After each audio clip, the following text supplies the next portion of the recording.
আসসালামু আলাইকুম ওয়া রাহমাতুল্লাহ। আপনি কি রিজিকে বরকত চান?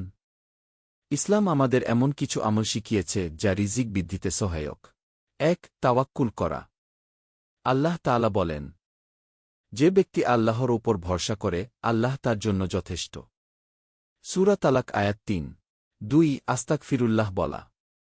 নবী সাল্লাল্লাহু আলাইহি ওয়াসাল্লাম বলেছেন, যে ব্যক্তি নিয়মিত ইস্তিগফার করবে, আল্লাহ তার জন্য সব সংকট থেকে মুক্তির ব্যবস্থা করবেন এবং রিজিকে প্রশস্ত করে দেবেন। আবু দাউদ ৩. সালাত আদায় করা। আল্লাহ বলেন, তোমরা সালাত কায়েম করো এবং জাকাত প্রদান করো। সূরা বাকারা আয়াত ১১০। ৪. শাতকা করা। নবী সাল্লাল্লাহু আলাইহি ওয়াসাল্লাম বলেন, শাতকা কখনো সম্পদ কমায় না, বরং বরকত বৃদ্ধি করে। মুসলিম।